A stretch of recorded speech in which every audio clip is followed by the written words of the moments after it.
Hello friends, എല്ലാവർക്കും നമ്മുടെ പുതിയൊരു വ്ളോഗിലേക്ക് വീണ്ടും സ്വാഗതം. അപ്പോൾ ഇന്നും പതിവ് പോലെ തന്നെ ഞാൻ രാവിലെ എഴുന്നേറ്റിട്ടുണ്ട്. രാവിലെ എഴുന്നേറ്റപ്പോഴേക്കും നല്ല മഴയാണ് കേട്ടോ. ഇപ്പം നമ്മളുടെ ഇവിടെ റെഡ് അലർട്ടും യെല്ലോ അലർട്ടൊക്കെ ഇട്ട് ഓറഞ്ച് അലർട്ട് അങ്ങനെ മാറി മാറി വന്നുകൊണ്ടിരിക്കുകയാണ്. അപ്പോൾ ഇന്നത്തെ ദിവസം നല്ല മഴയുള്ള ദിവസമായിരുന്നു.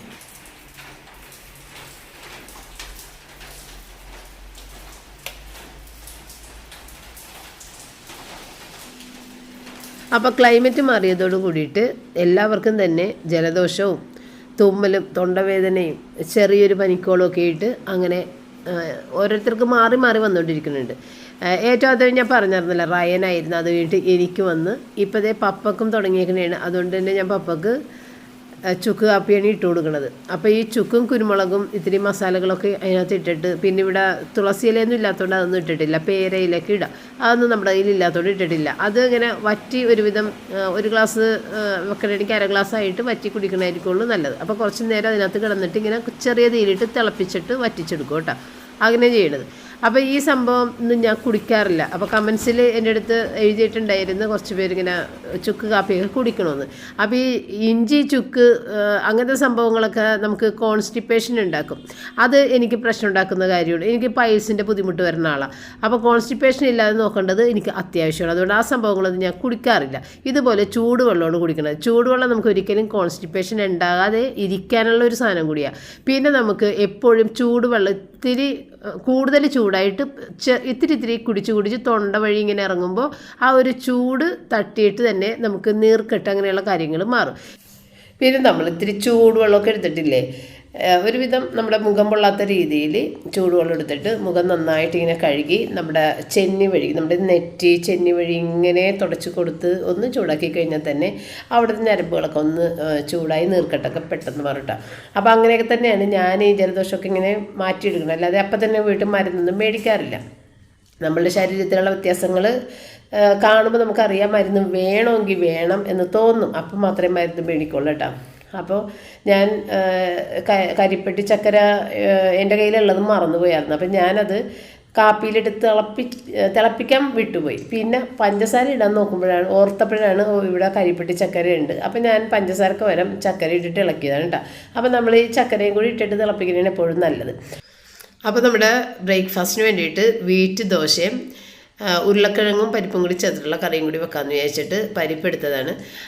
പിന്നെ ഇനി ഉരുളക്കിഴങ്ങും സവാളയെല്ലാം കൂടി ഒന്നിച്ച് ചേർത്തിട്ട് അങ്ങോട്ട് വേവിക്കോട്ടാ. എന്നിട്ട് ഇത്തിരി മുളക് പൊടി മഞ്ഞൾപ്പൊടിയും കൂടി മൊരിയിച്ചിട്ട് ഇടും, അത്രയേ ഉള്ളൂ.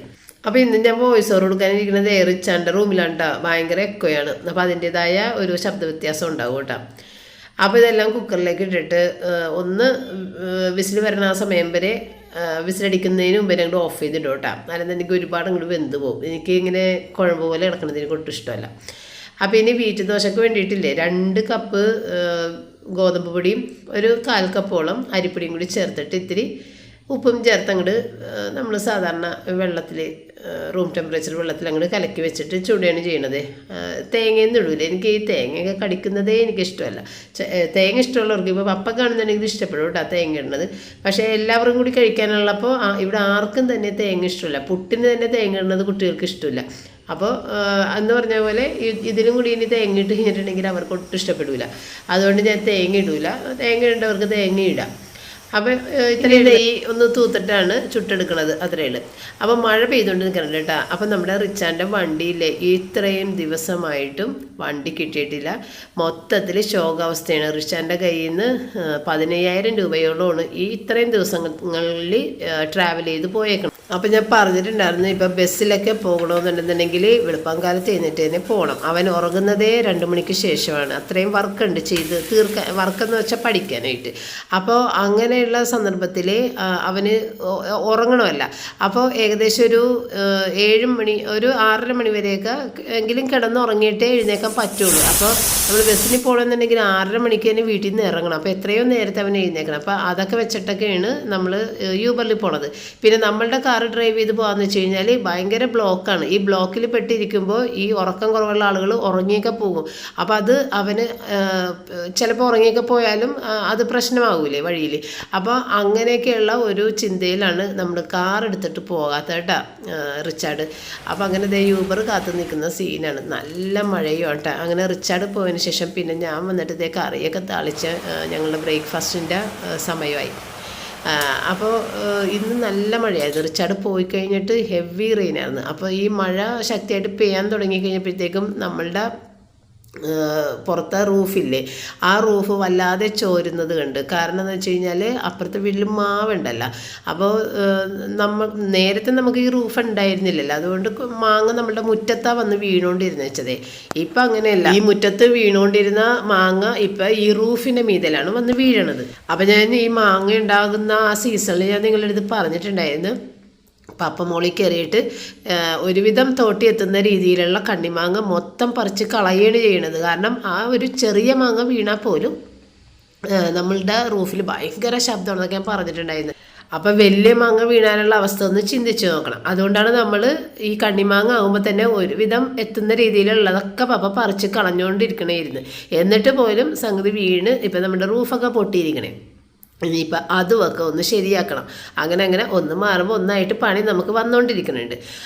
അപ്പോൾ അങ്ങനെ മഴയൊക്കെ കണ്ട് ഞാൻ കുറച്ച് നേരം അവിടെ നിന്ന്. അപ്പോൾ പപ്പയാണ് പറഞ്ഞത് ഇതൊക്കെ പൊട്ടി തകർന്ന് കിടക്കണേണ്, ഒരുപാട് വെള്ളം ചോർന്ന് താഴെ വീഴുന്നുണ്ട് എന്നൊക്കെ പപ്പ എന്നോട് പറഞ്ഞപ്പോഴാണ് എനിക്ക് മനസ്സിലായത് കേട്ടോ. പപ്പയാണ് ഇതെല്ലാം ശ്രദ്ധിച്ച് നടക്കുന്നതും അതിൻ്റെ കാര്യങ്ങളൊക്കെ നോക്കണതൊക്കെ പപ്പയാണ്.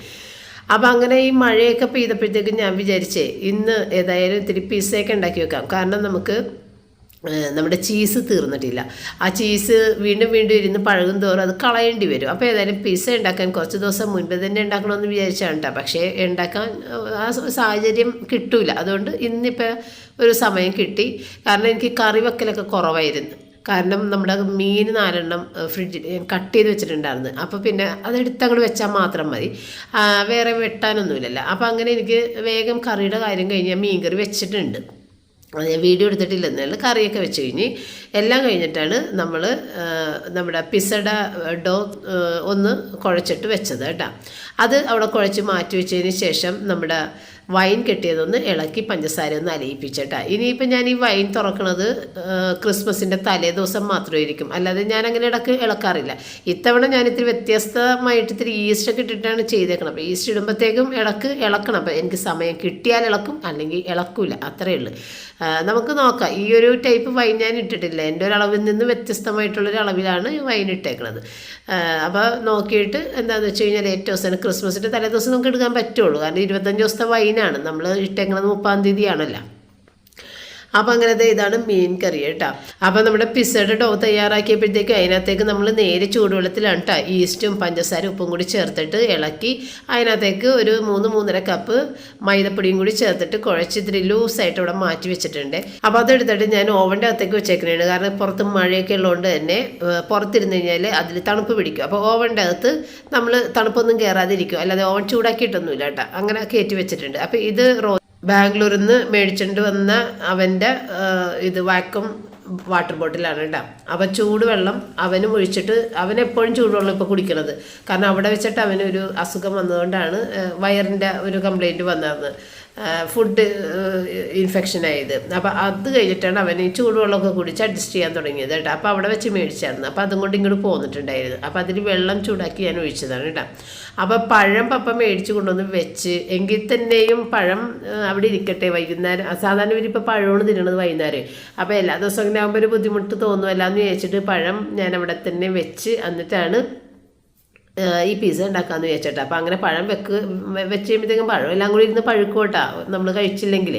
എങ്കിലും കുഴപ്പമില്ല, ഇന്നിപ്പോൾ പിസ്സ കഴിക്കട്ടെ എന്ന് വിചാരിച്ചിട്ട് ഞാനങ്ങനെ പിസ്സയുടെ സോസ് ഉണ്ടാക്കാൻ വേണ്ടിയിട്ട് വെളുത്തുള്ളി അരിയാനുള്ളൊരു മടി. വെളുത്തുള്ളി മാത്രം ഇട്ടാൽ മതി. ഇതിനകത്ത് വെളുത്തുള്ളി ഇഞ്ചി പേസ്റ്റ് ഇട്ടാലും ഒരു കുഴപ്പമില്ല, നല്ല ടേസ്റ്റ് തന്നെയാണ് കേട്ടോ.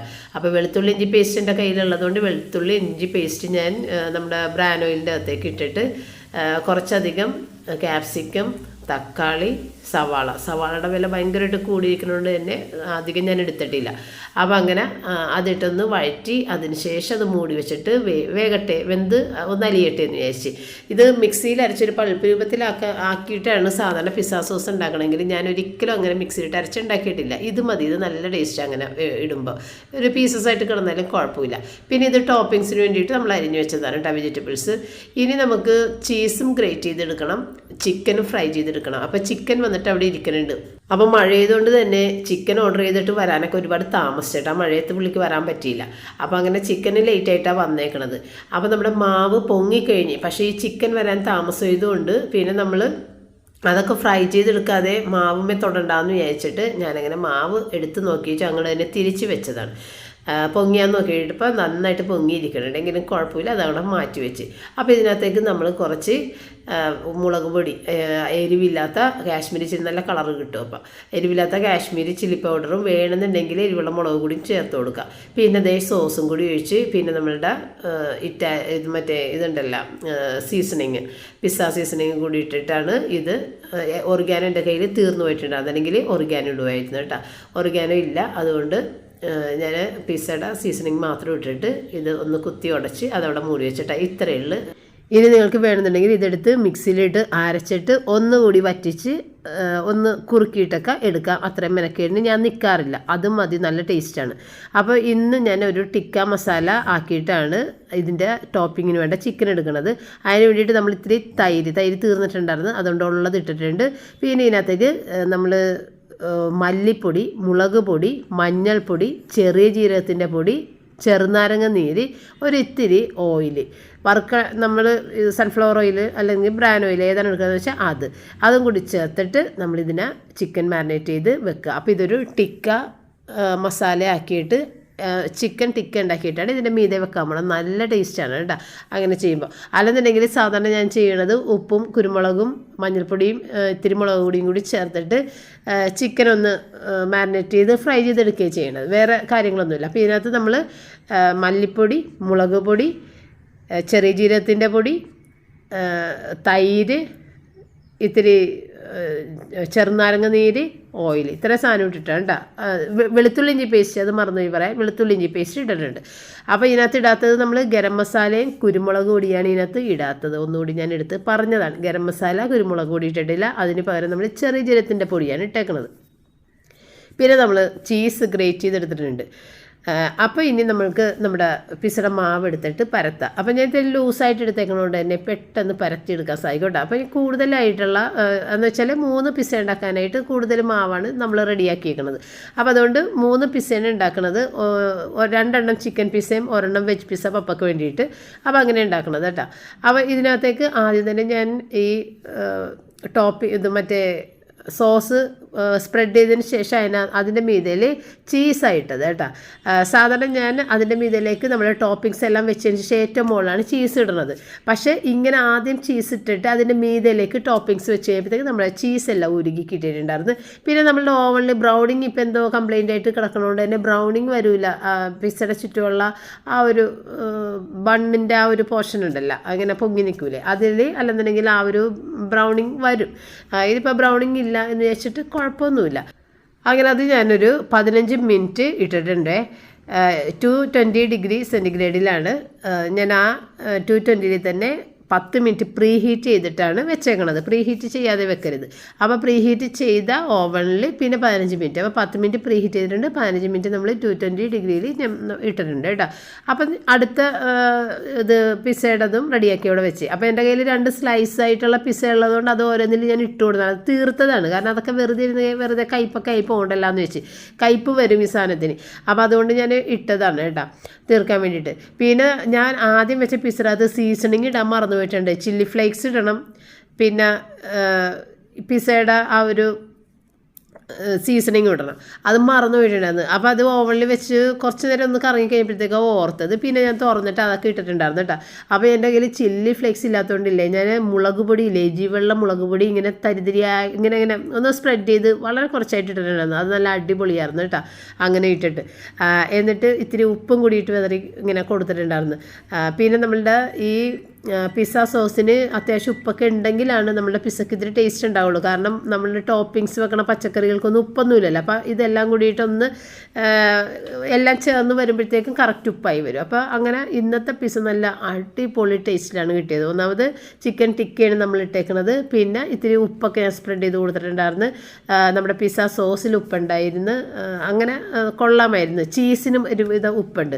അല്ലെന്നുണ്ടെങ്കിൽ ഇത്തിരി ടേസ്റ്റ് കുറയും. ഉപ്പൊക്കെ കുറവാണെങ്കിൽ ഇത്തിരി ടേസ്റ്റ് കുറവായിരിക്കും പിസ്സക്ക് ഉണ്ടാവണം. ഇപ്പോൾ ഇന്നത്തെ പിസ്സ സൂപ്പറായിട്ട് കിട്ടിയിട്ടുണ്ട്. അപ്പോൾ നമ്മളുടെ മക്കൾ 3 പേരുള്ളതുകൊണ്ട് തന്നെ അവർക്ക് ഒരുപാട് കഴിക്കാൻ വേണ്ടിയിട്ടാണ് ഞാൻ 3 പിസ്സ ഉണ്ടാക്കിയത്. കാരണം ആ ഒരു വെജിറ്റബിൾ പിസ്സ ആണെന്നുണ്ടെങ്കിൽ പപ്പ അതിൻ്റെ ഒരു പകുതി എടുക്കുള്ളൂ എന്നുള്ളത് എനിക്കറിയാം. അപ്പോൾ അതിൻ്റെ ഒരു പകുതി ഞാനും എടുത്ത് കഴിക്കാം. ബാക്കി ചിക്കൻ പിസ്സ 2 എണ്ണം 3 മക്കളും കൂടിയിട്ട് കഴിക്കട്ടെ എന്ന് വിചാരിച്ചിട്ട് ഞാനങ്ങനെ ഉണ്ടാക്കിയതാണ്. അപ്പോൾ ഇതാണ് പപ്പക്കും എനിക്കും കൂടിയിട്ട് ഞാൻ ആക്കിയിട്ടുണ്ടായിരുന്നത്. പിന്നെ ഇന്നത്തെ വീഡിയോയിൽ ഫസ്റ്റ് എന്നും പറഞ്ഞിട്ടൊരു മോൾ എൻ്റെ അടുത്ത് ചോദിച്ചിട്ടുണ്ടായിരുന്നു, ചേച്ചിക്ക് പെൺകുഞ്ഞുങ്ങളെ വേണമെന്ന് ആഗ്രഹം ഉണ്ടായിരുന്ന 3 ആൺകുഞ്ഞുങ്ങളായപ്പോൾ പെൺകുഞ്ഞുങ്ങളെ കുറിച്ചിട്ടുള്ള ഒരു സങ്കടം ഇല്ലല്ലോ അതുണ്ടായിരുന്നെന്ന്.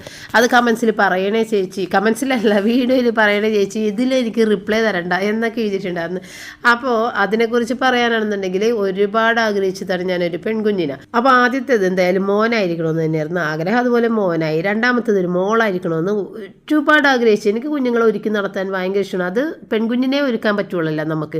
അപ്പോൾ ഇങ്ങനെ കുഞ്ഞിൻ്റെ ഉടുപ്പൊക്കെ ഇങ്ങനെ നോക്കി നടക്കും. ഞാനും റിച്ചാർഡും കൂടി നോക്കി നടക്കും കേട്ടോ. റിച്ചാർഡിനും ഭയങ്കര ഇഷ്ടമാണ്. റിച്ചാർഡ് റോസി എന്നുള്ള പേര് വരെ സെലക്ട് ചെയ്ത് 6 വെച്ചിട്ടുള്ളൊരു പേര്, ആ റോസി എന്നുള്ള പേരും സെലക്ട് ചെയ്തൊക്കെ വെച്ച്. പക്ഷേ രണ്ടാമത്തെ കുഞ്ഞ് 3ാമത്തെ കുഞ്ഞ് കാണായി കഴിഞ്ഞപ്പോഴത്തേക്ക് റിച്ചാർഡാകി ഡൗൺ ആയിപ്പോയി. 3ാമത്തെ കുഞ്ഞിന് വേണ്ടി അവൻ കാത്തിരുന്നു. പെൺകുഞ്ഞായിരിക്കണം, നമുക്ക് അങ്ങനത്തെ ഉടുപ്പിടിക്കണം, ഇങ്ങനത്തെ ഉടുപ്പിടിക്കണം, ഇങ്ങനെയെല്ലാം പറഞ്ഞ്. പക്ഷേ സംഗതി പാളിപ്പോയി. മാക്സിമം 3 സർജറി എൻ്റെ ശരീരത്തിൽ ചെയ്യാൻ പറ്റുള്ളൂ എന്ന് ഡോക്ടേഴ്സ് പറഞ്ഞിട്ടുണ്ട്. അതുകൊണ്ട് 3 മക്കളിൽ നിർത്തി. ഒരു പെണ്ണിന് വേണ്ടി വീണ്ടും ഒരു ട്രൈ നമ്മൾ എടുത്തില്ല. കാരണം 3ഉം സിസേറിയനായിരുന്നു. അങ്ങനെ ഇനി ഒരു കുഞ്ഞില്ല, പ്രതീക്ഷയില്ലല്ലോ. അപ്പോഴാണ് പിന്നീട് എൻ്റെ മനസ്സിന് നല്ലൊരു മാറ്റം സംഭവിച്ചത്. കാരണം ഉണ്ടല്ലോ, നമ്മൾ സ്ത്രീകളായി പിറന്ന ആളുകളുടെ ബുദ്ധിമുട്ടുകളിലൂടെയുള്ള ആ ഒരു ജീവിതം പിന്നീട് എനിക്ക് മനസ്സിലായത്. അപ്പം ഞാൻ മനസ്സുകൊണ്ട് ആഗ്രഹിച്ച് എൻ്റെ മക്കളാണ് തന്നെ ആയാൽ മതി. കാരണം എനിക്ക് പെൺകുഞ്ഞുങ്ങളുണ്ടെങ്കിൽ ആ കുഞ്ഞുങ്ങളിങ്ങനെ വിഷമിക്കുന്നത് കാണുമ്പോൾ നമ്മളെന്തോരം വിഷമിക്കും, വേദനിക്കും. അപ്പം അതുകൊണ്ട് തന്നെ ഈ ഒരു സ്ത്രീ ആയിട്ട് ഇനി ആ ഒരു ബുദ്ധിമുട്ട് എനിക്ക് കാണണ്ടല്ല, എൻ്റെ മക്കളാണായാലും ഞാൻ സന്തോഷിച്ച് അങ്ങനെ ആശ്വസിച്ച് പിന്നെ പെണ്ണെന്നുള്ളൊരു ചിന്ത എൻ്റെ മനസ്സിൽ വന്നിട്ടില്ല കേട്ടോ. അതാണ് കഥ. അപ്പോൾ ഞാനിന്ന് ഇതൊരു റിക്വസ്റ്റഡ് വീഡിയോയാണ്. നമ്മളുടെ വീറ്റ് ജാഗറി കേക്കാണ്.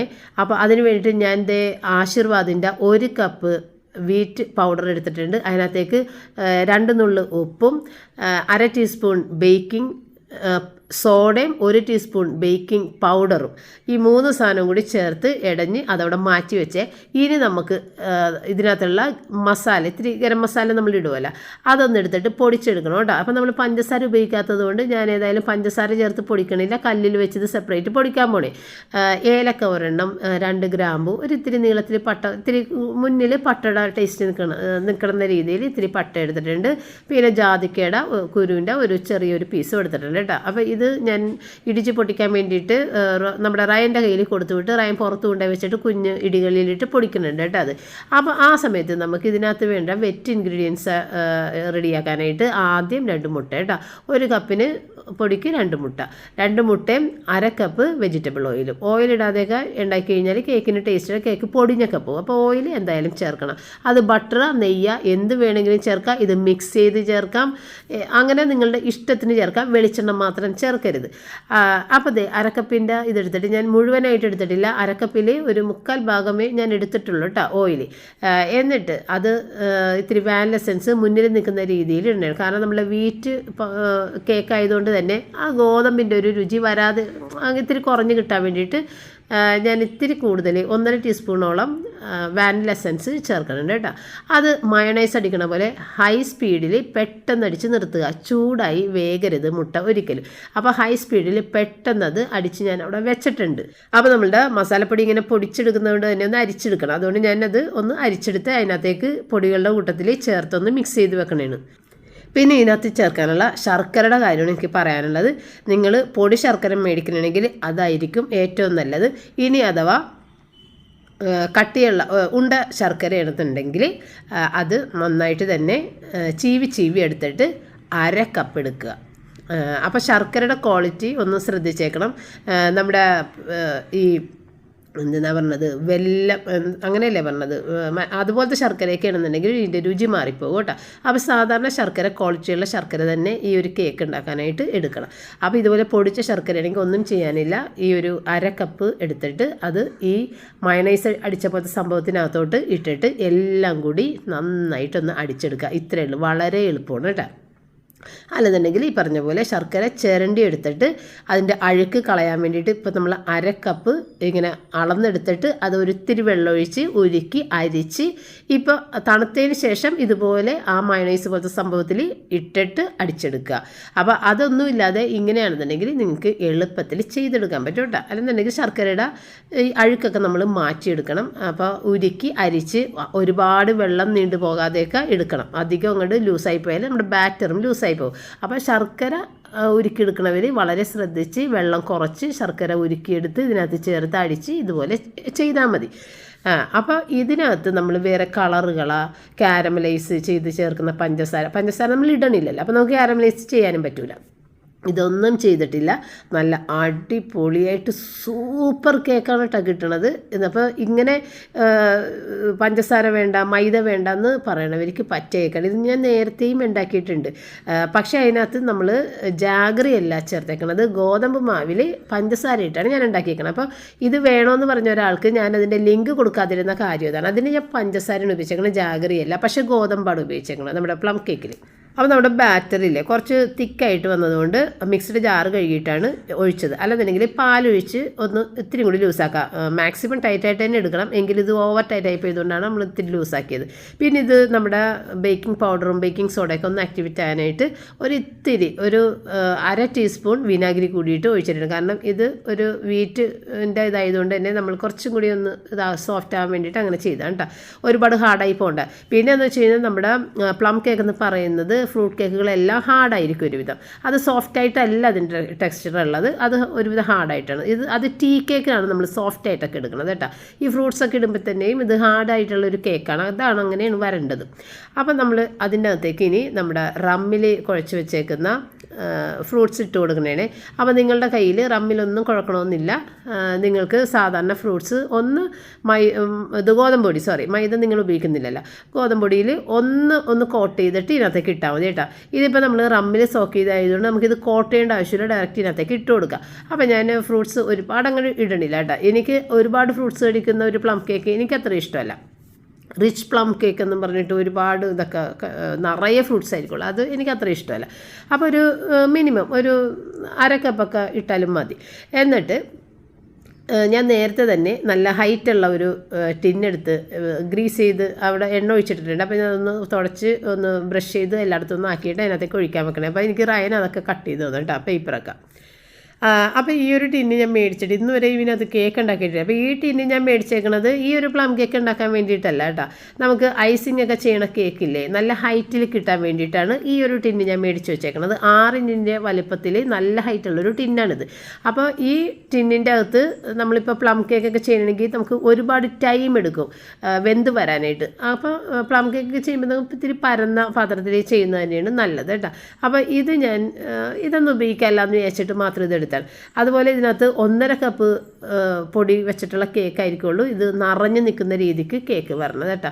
എങ്കിലും ഞാൻ ഇത് ഒന്ന് ഉപയോഗിച്ചതാണ്, ഇതുവരെ ഉപയോഗിച്ചിട്ടില്ലല്ലോ. അപ്പോൾ ക്രിസ്മസിനും ന്യൂ ഇയറിനൊക്കെ ഞാനൊരു വിപ്പിംഗ് ക്രീമിൻ്റെ കേക്ക് നമ്മൾ ഉണ്ടാക്കുമല്ലോ. അപ്പോൾ അങ്ങനെ ക്രീമൊക്കെ ഇട്ട് ചെയ്യുമ്പോഴത്തേക്കും ഈ ഒരു കേക്ക് നമുക്ക് 3-4 പീസായിട്ട് കട്ട് ചെയ്യാൻ പറ്റും. നല്ല ഹൈറ്റ് ഉള്ളതുകൊണ്ട് നല്ല ഹൈറ്റുള്ളൊരു കേക്ക് നമുക്ക് ഇങ്ങനെ ഐസിങ് ചെയ്തെടുക്കുമ്പോൾ ഒരു ഭംഗിയല്ലേ, അതിന് വേണ്ടിയിട്ട് മേടിച്ചൊരു പാത്രമാണ്. അങ്ങനെ പിന്നെ റമ്മിലിട്ട സംഭവം തന്നെ ഞാനൊന്ന് ടോപ്പിങ്സിന് വേണ്ടിയിട്ട് ഇട്ട് കൊടുത്തിട്ടാണ്. കാരണം വീറ്റ് കേക്ക് ആയതുകൊണ്ട് നമുക്ക് കുറച്ചുകൂടി ഒന്ന് റിച്ചാക്കിയാലേ ടേസ്റ്റ് ഉണ്ടാവുള്ളൂ, അതുകൊണ്ടാണ് ഞാൻ അങ്ങനെയൊക്കെ ചെയ്തേക്കണം. നമ്മൾ പാത്രം പ്രീഹീറ്റ് ചെയ്യാനായിട്ട് വെച്ചേക്കണം. അതിൻ്റെ അകത്തേക്ക് ഇത് ഇറക്കി വെച്ചിട്ട് ഹൈ ഫ്ലെയിമിൽ തന്നെയും ഒരു 5 മിനിറ്റ് വെക്കണം. അത് ആ ചൂടങ്ങ് അതിനകത്ത് തിങ്ങി ഇങ്ങനെ നിന്നിട്ട് മാത്രം നമ്മൾ ലോ ഫ്ലെയിമിലോട്ട് മാക്സിമം അങ്ങോട്ട് ഓഫ് ആകുന്ന രീതിക്ക് ആക്കി വെക്കുക. അതായത് വളരെ സാവധാനം വെന്ത് വരുമ്പോഴാണ് കേക്ക് ടേസ്റ്റ് ഉണ്ടാകുന്നത്. അല്ലെന്നുണ്ടെങ്കിൽ അടിവശം കൊണ്ട് കരിഞ്ഞു പോകും, ഉള്ളിൽ കറക്റ്റായിട്ടുള്ളൊരു വേഗം വേഗം വരില്ല. അപ്പോൾ അത് സാവധാനം ഇരുന്ന് ടൈം എടുത്ത് വേഗണം, അപ്പോഴാണ് ആ കേക്ക് ടേസ്റ്റായിട്ട് വരണം കേട്ടോ. പിന്നെ ആണെന്നുണ്ടെങ്കിൽ ഈ ഒരു ഇങ്ങനെ ഒതുങ്ങിയ പാത്രം ആയതുകൊണ്ട് തന്നെ ഈ ഒരു കേക്ക് ഒരുപാട് ടൈം എടുത്ത് ആയി വരാനായിട്ട് 1 മണിക്കൂറിൽ കൂടുതൽ ടൈം എടുത്തിട്ടുണ്ട്. അപ്പോൾ ഇതൊരു പരന്ന 7 ഇഞ്ചിൻ്റെ പാത്രം എന്നുണ്ടെങ്കിൽ നമുക്ക് ഒരു 45 മിനിറ്റ്സിൽ നമുക്ക് ആയി കിട്ടും കേട്ടോ. അപ്പോൾ അങ്ങനെ ഒരു വ്യത്യാസം വന്നിട്ടുണ്ട്. അങ്ങനെ ഞാനതൊക്കെ വെച്ചതിന് ശേഷം ഞാൻ റൈനും കൂടി ഒരു 3 ദിവസത്തെ ഡ്രസ്സാണ് ഈ മടക്കണത്. കാരണം ഈ മഴ നിൽക്കുന്നതുകൊണ്ട് തന്നെ നമ്മളെ ഡ്രസ്സുകൾക്ക് ഒരു തണുപ്പുണ്ട്. അപ്പോൾ ഇന്ന് ഞാൻ മുറ്റത്ത് ഒരിത്തിരി വെയിൽ കണ്ടതാ അവിടെ ഒരു പായൊക്കെ വിരിച്ച് ഈ തുണികളെല്ലാം ഒന്ന് ചൂടാക്കി എടുത്തിട്ട് കൊണ്ടുവന്ന് മടക്കണേണ്. അപ്പോൾ അങ്ങനെ മടക്കുമ്പോൾ നമുക്കൊരു ബുദ്ധിമുട്ടാണ്, കുറേ അധികം ഉണ്ടാകും. അപ്പോൾ എന്നോട് കമൻസിലൊക്കെ പറഞ്ഞിട്ടുള്ള കാര്യമാണ് പുറത്ത് വെച്ച് തന്നെ മടക്കിയിട്ട് കയറ്റാനായിട്ട്. എനിക്കതിനുള്ള സമയം കിട്ടാത്തതുകൊണ്ടാണ് കേട്ടോ അങ്ങനെ ചെയ്യാത്തത്. നമ്മൾ ഈ തിരക്കിൻ്റെ ഇടയിൽ നിന്ന് ഓടിപ്പോയിട്ടാണ് ഈ തുണിയൊക്കെ എടുക്കുന്നത്. അപ്പോൾ സമയം ഉണ്ടെന്നുണ്ടെങ്കിൽ അവിടെ വലിയ വലിയ ബെഡ്ഷീറ്റ് അങ്ങനത്തെ ഒക്കെ ഞാൻ മടക്കിയെടുത്തിട്ട് തന്നെയാണ് കൊണ്ടുവരുന്നത് കേട്ടോ. അങ്ങനെയൊന്നും സമയം കിട്ടാറില്ല. ഒരു ഭ്രാന്ത് പിടിച്ച പോലെയാണ് ഇതൊക്കെ എടുത്ത് കൊണ്ടുവരുന്നത്. അപ്പോൾ അതാണ് നമ്മളങ്ങനെ ചെയ്യാത്തത് കേട്ടോ. പിന്നെ ആണെങ്കിൽ മടക്കി വെക്കുമ്പോഴത്തേക്കും ആണെന്നുണ്ടെങ്കിൽ അവിടെ അതിന് പറ്റിയ സൗകര്യവും ഇല്ല. അപ്പോൾ അതുകൊണ്ടൊക്കെ ഞാനങ്ങനെ കൂടുതൽ ബെഡ്ഷീറ്റൊക്കെ ആണെന്നുണ്ടെങ്കിൽ മടക്കി എടുക്കുള്ളൂ. അത് അഴമേ തന്നെ ഇങ്ങനെ മടക്കി അങ്ങോട്ട് ഇട്ടിട്ട് എടുക്കാൻ എളുപ്പമാണ്. നമ്മൾ കൈ വിരിച്ച് പിടിച്ചൊന്നും മടക്കണ്ട, അഴയെ തന്നെ അങ്ങനെ ഫോൾഡ് ചെയ്ത് ഇട്ടിട്ട് ഇങ്ങനെ എടുത്തുകൊണ്ട് പോരും. അങ്ങനെയൊക്കെ അങ്ങനെ തുണികളെല്ലാം മടക്കി വെച്ച്. അപ്പം ഞാൻ ഈ തുണികൾ ഓടിപ്പോയിട്ടാണ് എടുത്തത്. മഴ പൊടിയാൻ തുടങ്ങിയിട്ടുണ്ടായിരുന്നു. അപ്പം ഞാൻ പുറത്തെ മുതലിലൊക്കെ തുണി ഇട്ടിട്ടുണ്ടായിരുന്നു. എല്ലാം ഓടിപ്പോയിട്ട് ഞാൻ എടുത്തുകൊണ്ട് വന്നു. ഇപ്പം ശക്തിയായ മഴയായി കഴിഞ്ഞ് പെട്ടെന്ന് തന്നെ ഭയങ്കര ശക്തിയായ മഴയായി കേട്ടോ. അപ്പം അങ്ങനെ റയനെ കൂടി അവിടെ ഇരുന്ന് കുറച്ച് നേരം സംസാരിക്കുകയൊക്കെ ചെയ്തതിന് ശേഷം മഴയൊക്കെ വന്ന് കണ്ട് അതിന് ഇപ്പം ഈ ഫ്രണ്ടിൽ ഞാൻ ഈ റൂഫിൻ്റെ അടിയിലാണ് ഇടുന്നത്, അതുകൊണ്ട് നനയില്ല. പക്ഷെ മതിലിൽ കിടക്കണതൊക്കെ ഞാൻ ഓടിപ്പോയിട്ട് എടുത്ത്, മഴ പൊടിഞ്ഞ് തുടങ്ങിയിട്ടുണ്ടായിരുന്നു. പിന്നെ ഹെവി റെയിനായി. അപ്പോൾ 1 മണിക്കൂർ കൊണ്ട് നമ്മുടെ കേക്ക് വെന്ത് പുറത്തേക്ക് ഇറക്കിയിട്ടുണ്ട്. അപ്പോൾ അതിൻ്റെ ആ ഹോള് കിടക്കണം ഞാൻ കുത്തി നോക്കിയതാണ് കേട്ടോ. ഓരോ തവണയും കുത്തി നോക്കുമ്പോൾ ഒട്ടും തന്നെ വെന്തിട്ടുണ്ടായിരുന്നില്ല. അങ്ങനെയാണ് 1 മണിക്കൂർ കൊണ്ട് വെന്ത് വന്നത്. പിന്നെ ഒരിത്തിരി ഒന്ന് ചൂട് ആറിയതിന് ശേഷമാണ് നമ്മൾ ഡീമോൾഡ് ചെയ്തിട്ട് ഈ വയർ റാക്കിലേക്ക് മാറ്റണത്. കാരണം വയർ റാക്കിൽ വെച്ചില്ലെന്നുണ്ടെങ്കിൽ ഇതിൻ്റെ അടിവശത്ത് വെള്ളക്കെട്ട് പോലെ ഇങ്ങനെ നനഞ്ഞ പോലെ വരും. അപ്പോൾ എയർ പാസിങ് ഉള്ള ഈ ഇതിലാണ് നമ്മൾ സാധാരണ വെക്കണത് കേട്ടോ. അപ്പോൾ അങ്ങനെ ഇതിനകത്തേക്ക് മാറ്റി. അപ്പോൾ നല്ല തിക്ക് ബാറ്ററായിട്ട് എടുത്തുകൊണ്ട് തന്നെ ഈ മോളിൽ നമ്മുടെ ടോപ്പിങ്സ് ഒന്നും താഴേക്ക് ഇടിഞ്ഞ് പോയിട്ടില്ല കേട്ടോ. അങ്ങനെ തന്നെ ഇരിക്കുന്നുണ്ട്. നല്ല സൂപ്പറായിട്ടുള്ള കേക്കാണ് കേട്ടോ. അപ്പം നിങ്ങളുടെ ഈ ശർക്കര ഈ മറ്റേ കരിപ്പെട്ടി ശർക്കര പോലത്തേക്ക് ഇട്ട് കഴിഞ്ഞാൽ വേറൊരു ടേസ്റ്റ് വരും കേട്ടോ. അപ്പോൾ എനിക്ക് തോന്നുന്നത് ഇത്തിരി ക്വാളിറ്റിയുള്ള നല്ല ശർക്കര മേടിച്ചിട്ട് ചെയ്യുക കേക്ക് ചെയ്യുമ്പോൾ. ഒരുപാടൊന്നും കേക്ക് നമ്മൾ ഉണ്ടാക്കൂലല്ലോ ക്രിസ്മസിൻ്റെ ആ ഒരു ടൈമിലല്ല. അപ്പോൾ അതിൻ്റേതായ ആ ഒരു വൃത്തിക്ക് ഉണ്ടാക്കി കഴിഞ്ഞാൽ ഇതുപോലെ നല്ല സൂപ്പറായിട്ടുള്ള കേക്ക് കിട്ടും കേട്ടോ. അപ്പം നമ്മൾ കേക്ക് സാധാരണ 2 ദിവസം കഴിഞ്ഞ് കഴിക്കുന്നതാണ് നല്ലത്. എങ്കിൽ തന്നെയും നിങ്ങൾക്ക് വേണ്ടിയിട്ട് ഞാനൊന്ന് കട്ട് ചെയ്ത് കാണിച്ച് 2-3 പീസ് ഞാൻ അപ്പം തന്നെ കഴിക്കുകയും ചെയ്തു. കട്ട് ചെയ്ത് പോയാൽ ഞാൻ കഴിക്കും, അതെനിക്കറിയാം. അപ്പോൾ അതിൻ്റെ ഇടയ്ക്ക് ഞാൻ ചായയൊക്കെ ഇട്ട് അതും കൂടി കൊടുത്തിട്ടുണ്ട്. പിന്നെ കേക്ക് കട്ട് ചെയ്തത് രാത്രിയായിരുന്നു. രാത്രി എല്ലാവരും കിടന്ന് ഉറങ്ങിയതിന് ശേഷം ഞാൻ റയനും മാത്രം, റയൻ അവിടെ ഇരിപ്പുണ്ട്, ഞങ്ങൾ മാത്രം ഇട്ടാണ് കേട്ടോ. എല്ലാവരും കിടന്നുറങ്ങി ഏറ്റവും അവസാനം കട്ട് ചെയ്തത്. അപ്പോൾ രാത്രിയാണെങ്കിൽ പോലും ഞാൻ ഈ കേക്ക് എടുത്ത് കഴിച്ചു നോക്കി. അത്രയും ടേസ്റ്റാണ്. ഇത് ഒരിക്കലും ഒരു ജാഗറിയാണ് വീറ്റാണെന്നൊന്നും ഒരാൾക്കും പറയാൻ പറ്റില്ല കേട്ടോ. അത്രയും സൂപ്പറാണ്. അപ്പോൾ ഈ ഒരു ഇപ്പം ഞങ്ങൾക്ക് പറഞ്ഞ കണക്കനുസരിച്ചിട്ടൊക്കെ അങ്ങോട്ട് ചെയ്യുക. നല്ല പെർഫെക്റ്റ് കേക്ക് നിങ്ങൾക്ക് കിട്ടും. ക്രിസ്മസിന് ധൈര്യമായിട്ട് കഴിക്കാം. ഇനിയിപ്പോൾ കേക്ക് കഴിക്കാൻ കൊതിയുള്ള ആളുകൾക്ക് പഞ്ചസാരയും മൈദയും ഒന്നും പറ്റില്ല എന്ന് മനസ്സിൽ ആ ഒരു ടെൻഷനിലിരിക്കുന്ന ആളുകളുണ്ട്. കേക്ക് കഴിക്കണം പക്ഷെ പഞ്ചസാരയും മൈദയും പറ്റില്ല. അവർക്ക് ഇത് കറക്റ്റായിട്ട് നല്ല സൂപ്പർ കേക്കായിട്ട് കഴിക്കാം കേട്ടോ. അപ്പോൾ ട്രൈ ചെയ്ത് നോക്കിക്കോ, അടിപൊളി കേക്കാണ്. പിന്നെ ഇതിനകത്ത് മുട്ട ഇടാതെ ചെയ്യുന്നതിന് ഇത് മുട്ടക്ക് പകരം 1/2 കപ്പ് തൈര് ചേർത്ത് നന്നായിട്ട് മിക്സ് ചെയ്തിട്ട് ചെയ്യാം കേക്ക്. പക്ഷേ ഞാനങ്ങനെ പല തവണ ചെയ്തിട്ടുണ്ടെങ്കിലും എനിക്കെന്തോ അത് തൃപ്തിയല്ല. മുട്ട ഇടുമ്പോഴുള്ള ആ ഒരു കേക്കിൻ്റെ ടെക്സ്ചർ തന്നെയാണ് എനിക്കിഷ്ടം. അതുകൊണ്ട് ഞാൻ മുട്ട ഇട്ടേക്കണം. ഇനി മുട്ട പറ്റാത്തവർക്ക് മുട്ടക്ക് പകരം 1/2 കപ്പ് തൈര് ചേർത്തിട്ട് ഈ കേക്ക് ചെയ്തെടുക്കാം കേട്ടോ. അപ്പോൾ ഇത്രയേ ഉള്ളൂ കേക്കിൻ്റെ കാര്യം. അപ്പോൾ ഞാൻ നേരത്തെ പറഞ്ഞായിരുന്നു നമ്മളുടെ വണ്ടി നമുക്ക് കിട്ടിയിട്ടില്ലെന്ന് പറഞ്ഞിട്ടുണ്ടായിരുന്നില്ലേ. അപ്പോൾ നമ്മുടെ വണ്ടി എടുക്കാൻ വേണ്ടിയിട്ട് പപ്പയും മക്കളും കൂടി പോണ സീനാണ്. ഇത് ഗുണ്ടായിസം കാണിക്കാൻ പോകണമെന്ന് നിങ്ങൾ തെറ്റിദ്ധരിക്കരുത്. വീട്ടിൽ വേറെ ആളുകളുണ്ടെന്ന് കാണിക്കാൻ വേണ്ടി മാത്രം പോണതാണ്. കാരണം പപ്പ ഒറ്റക്കാണ് പോയിക്കൊണ്ടിരിക്കുന്നത്. അല്ലെങ്കിൽ റിച്ചാർഡ് അന്ന് വണ്ടി കൊണ്ടേ കൊടുത്തതിന് ശേഷം പിന്നെ റിച്ചാർഡ് പോയിട്ടേ ഇല്ല അങ്ങോട്ട്. കാരണം റിച്ചാർഡിന് പോകാൻ പറ്റിയിട്ടില്ല. പിന്നെ പപ്പയാണ് പോയിക്കൊണ്ടിരിക്കുന്നത്. അപ്പോൾ അവർക്കൊരു ചിന്തയുണ്ടാകും, ഇയാൾ ഒറ്റക്കല്ലേ പറഞ്ഞത്, ആരുമില്ല എന്നൊക്കെയുള്ള ഒരു ചിന്ത ഉണ്ടെങ്കിൽ അത് മാറിക്കോട്ടെ. ഇന്നും വണ്ടി കിട്ടിയില്ലെങ്കിൽ അയാൾക്ക് എല്ലാവരും വീട്ടിലുണ്ട്, ആളുള്ള വീടാണ് എന്നൊന്ന് അറിഞ്ഞോട്ടെ എന്ന് വിചാരിച്ച് മാത്രം പോകണം. അതുകൊണ്ട് നിങ്ങൾ തെറ്റിദ്ധരിക്കരുത്. ഗുണ്ടായിസം കളിക്കാനൊന്നും ഇവർക്ക് ആർക്കും അറിയില്ല. അതുകൊണ്ടാണ് നമ്മളിട്ട് പറ്റിച്ചുകൊണ്ടിരിക്കുന്നത് ആളുകൾ. ഗുണ്ടായിസം കളിക്കാൻ അറിയാവുന്നവരാരും പറ്റിക്കൂല പെട്ടെന്ന്. അപ്പോൾ നമ്മൾക്ക് അതിനുള്ള ഒരു ശക്തി ഇല്ലാത്തതുകൊണ്ട് മാത്രമാണ് ഇപ്പോൾ നമ്മുടെ പെയിൻറ്റ് പണിക്കാരും നമ്മളെ പറ്റിച്ചത്. ഈ വണ്ടി പണിക്കാർ എവിടെ ചെന്നാലും നമുക്കിത് പറഞ്ഞിട്ടുള്ളതാണ്. അപ്പോൾ ഞങ്ങൾ പറയും, എവിടെ പരിപാടി അവതരിപ്പിച്ചാലും നമ്മുടെ അവസ്ഥ ഇതാണല്ല എന്ന് നമ്മൾ പറയും കേട്ടോ. അപ്പോൾ അങ്ങനെ പപ്പയൊക്കെ ഈ ശാന്തൻ മകൻ പ്രശാന്തൻ എന്ന് പറയുന്നത് പോലെ ഞാൻ എപ്പോഴും പറയാറില്ലേ, ഇങ്ങനെ ശാന്തരായിട്ട് നിന്ന് കാര്യങ്ങൾ പറയുന്ന ആൾക്കാരാണ്. പക്ഷേ അങ്ങനെ ശാന്തരായിട്ടുള്ള ആൾക്കാരെ എല്ലാവരും പറ്റിക്കും. അപ്പോൾ ഇന്നിപ്പോൾ പപ്പ കട്ട ചൂടിലാണ് ഈ പോകുന്നത് കേട്ടോ. അപ്പോൾ റയൻ എൻ്റെ അടുത്ത് പറയും, മമ്മി പപ്പയുടെ മുഖം ടെറർ പോലെ ഇരിക്കുന്ന എൻ്റെ അടുത്ത് പറഞ്ഞു. കാരണം അത്രയും സങ്കടമായി, ഇത്രയും പറ്റിച്ചില്ലേ എന്നുള്ളത്. അപ്പോൾ തലേദിവസം റിച്ചാർഡ് വിളിച്ച് പറഞ്ഞിട്ടുണ്ടായിരുന്നു, ഇനി ഞങ്ങൾ വണ്ടി എടുക്കാൻ വരുമ്പോൾ വണ്ടി തന്നില്ലെങ്കിൽ ഉടനെ പോലീസിനെ വിളിക്കാനാണ് ഞങ്ങളുടെ പരിപാടി എന്ന് പറഞ്ഞതുകൊണ്ട് മാത്രം അയാൾ വണ്ടി റെഡിയാക്കി വെച്ചിട്ടുണ്ടായിരുന്നു. പക്ഷേ പപ്പയും മക്കളും മാറി മാറി വണ്ടി ഓടിച്ചൊക്കെ നോക്കി. പക്ഷേ വണ്ടിയുടെ കംപ്ലൈൻ്റ് ഒന്നും മാറിയിട്ടില്ല. അയാൾ ചുമ്മാ നമ്മളെ പറ്റിച്ചിട്ട് വണ്ടി തന്ന് നമ്മുടെ പൈസ മേടിച്ച് അതാണ് സംഭവിച്ചത്. ഇനി നമ്മൾ അടുത്ത ഒരു മെക്കാനിക്കിനെ തേടി പോകാൻ പോണേണ്. അതാണ് നമ്മുടെ വണ്ടി കഥ. അപ്പോൾ ഇനി നമുക്ക് വൈൻഡപ്പ് ചെയ്യാം. നാളെ നമുക്ക് വീണ്ടും കാണാം. താങ്ക്